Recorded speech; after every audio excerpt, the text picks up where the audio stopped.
It's me, Jamie Stillway. Welcome to the second episode of Guitar for Introverts. We're going to talk about open tunings and fingerstyle guitar, two of my great loves. Before I get started, in the fall I will be starting a podcast. I can't give you all the details yet, but I need some help. In my experience teaching all over the place in all kinds of environments, I've discovered there's a lot of questions that people have and they get shy about asking them. Questions about guitar, performance, string changing, nut width. What's it all about, Alfie? Whatever. But be an adult.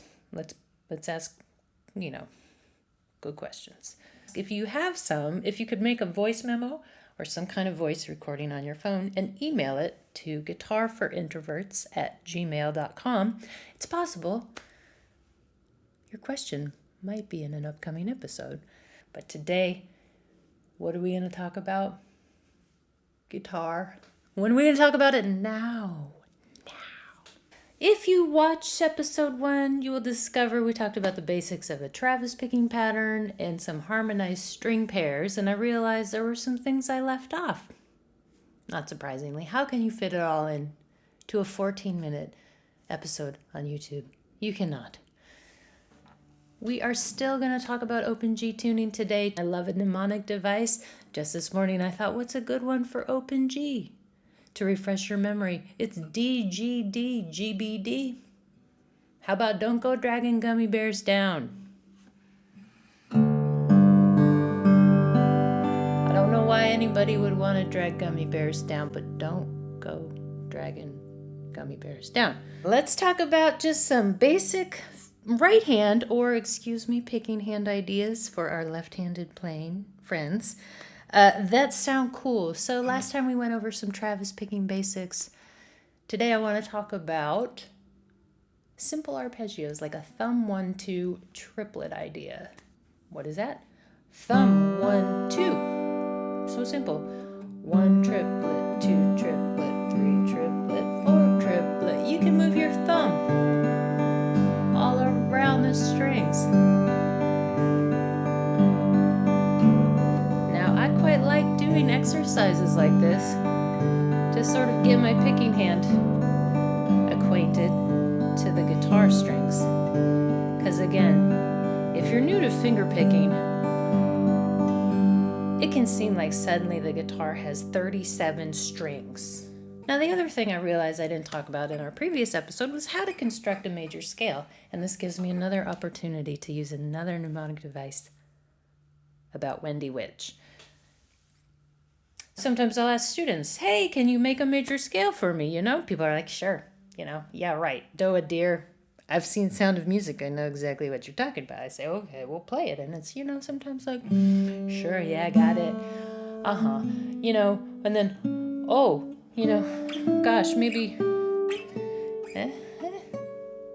Wendy Witch has wild, wavy, wonderful hair. What does that mean? It's talking about whole steps and half steps. This is a super important part of music theory. I know a lot of times music theory can make terror rain across the land of your brain if you're just getting started on guitar and you're thinking there's no way I'm ever going to talk about theory, but you will. Don't be afraid. So what does that mean? Whole step, half step, whole step, half step. So Wendy is the distance of the G to the A, the first two.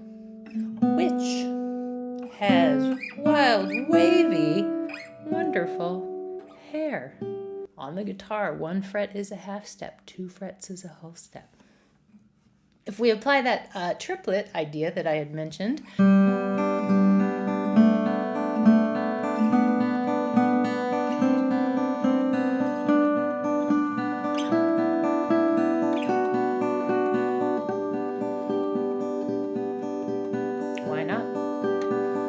let's alternate our thumb.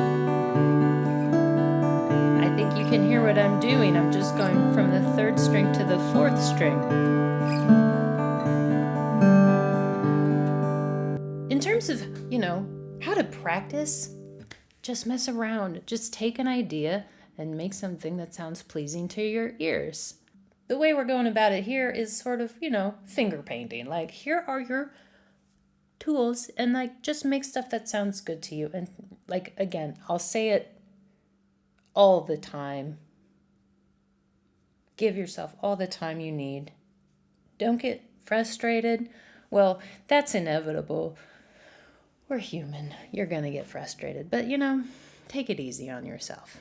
I want to kind of expand on that idea of the thumb 1, 2, thumb 1, 2. So if we had 2 more notes, then we're going to have a total of 8, which was going to be, 8 notes. Here's the pattern. Thumb 1, 2, thumb 1, 2, thumb 1.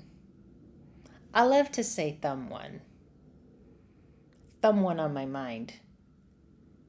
Who's there? Thumb 1, you know? Thumb 1, 2, thumb 1, 2, thumb 1, thumb 1, 2, thumb 1, 2, thumb 1, thumb 1, 2, thumb 1, 2, thumb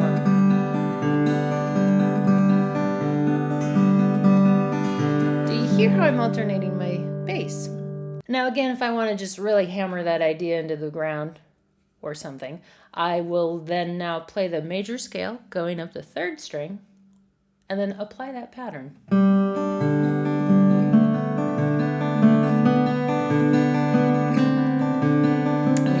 Up because why not?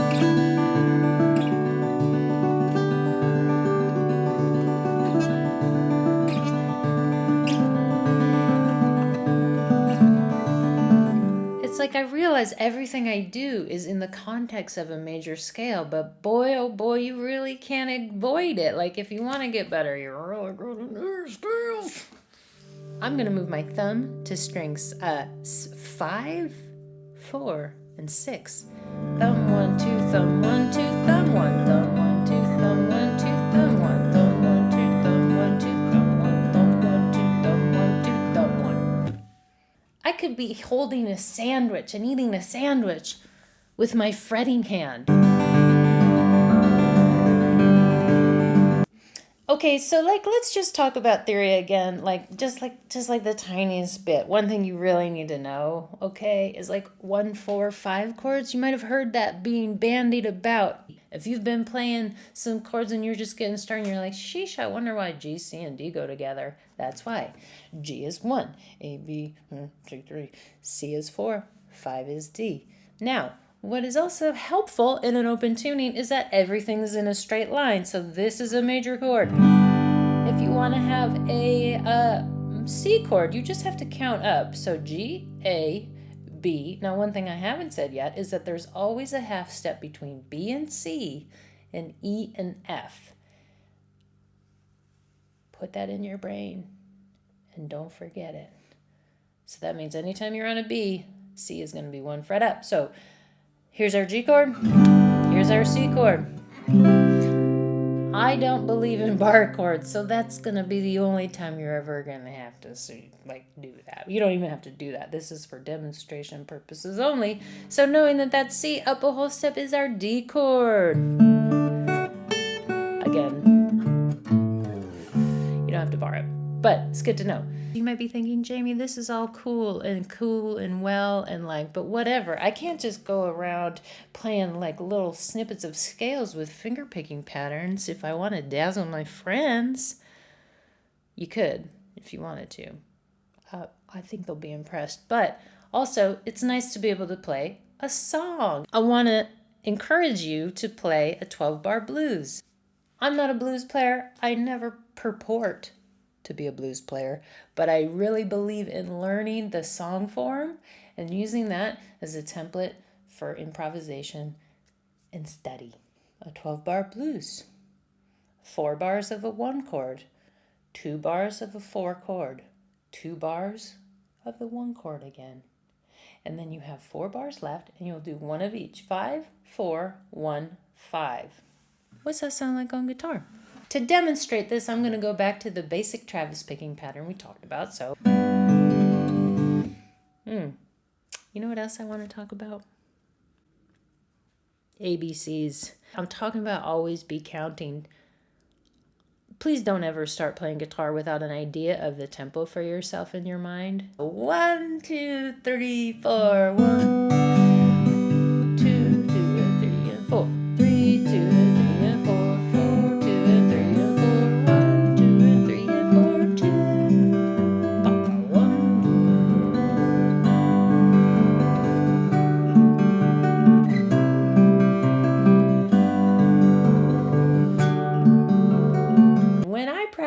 enjoy improvising and playing things that sound pleasing to my ear in the moment. And I hope you will also find a way to play guitar like that for yourself.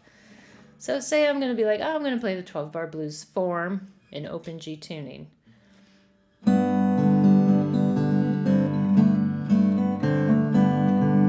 Wow.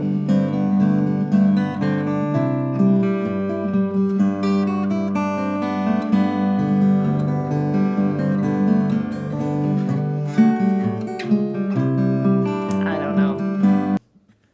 One thing important to remember about open G tuning is that you actually have 3 strings right here, the D, the G, and the B, that are all the same from standard tuning. Open G need not be this like wild, expansive, unexplored territory. You actually know these 3 strings. I'm hoping, or maybe you're gonna get to know them.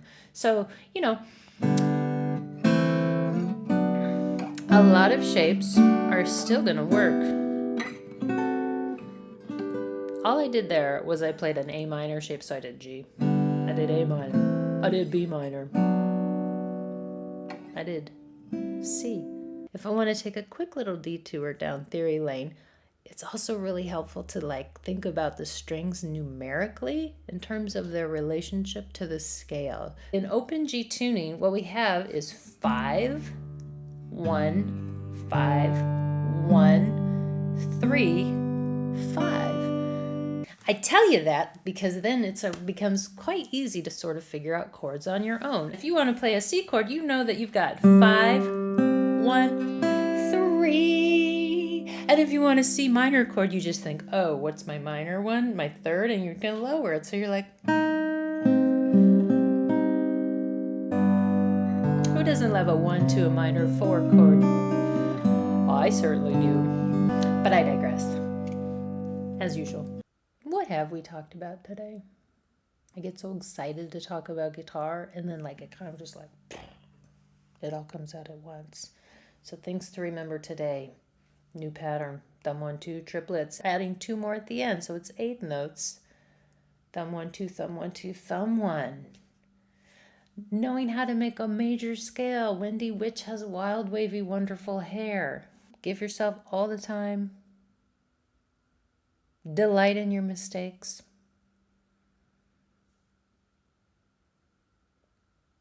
The end.